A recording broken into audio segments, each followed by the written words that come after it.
আপনি যখন অন্য কোনো মুসলিম ভাইয়ের জন্য দোয়া করছেন, তখন আপনার মাথার কাছে একজন ফেরেশতা থাকবেন, যিনি বলবেন যে তোমার জন্যও তাই হোক, তোমার জন্যও তাই হোক। দোয়া করলে লাভ, আপনার ক্ষতি নাই। আর দোয়া করার উপযুক্ত সময়গুলো খুঁজে খুঁজে বের করবেন। যেমন রোজা রাখা অবস্থায় দোয়া করলে দোয়া কবুল হয়। দুই একামতের মাঝখানে, মানে আজান এবং একামত এর মাঝখানে দোয়া করলে দোয়া কবুল হয়। নামাজের, ফরজ নামাজের পরে দোয়া করলে দোয়া কবুল হয়। সালাম ফিরানোর আগেও দোয়া করলে দোয়া কবুল হয়, দোয়া মাসুরার পরে।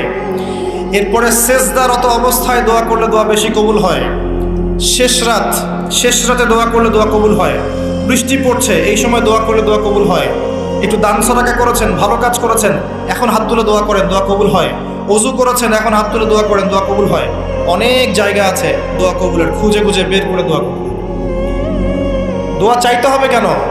নিজের দোয়া নিজে করুন। দোয়া চাওয়া ভালো কাজ।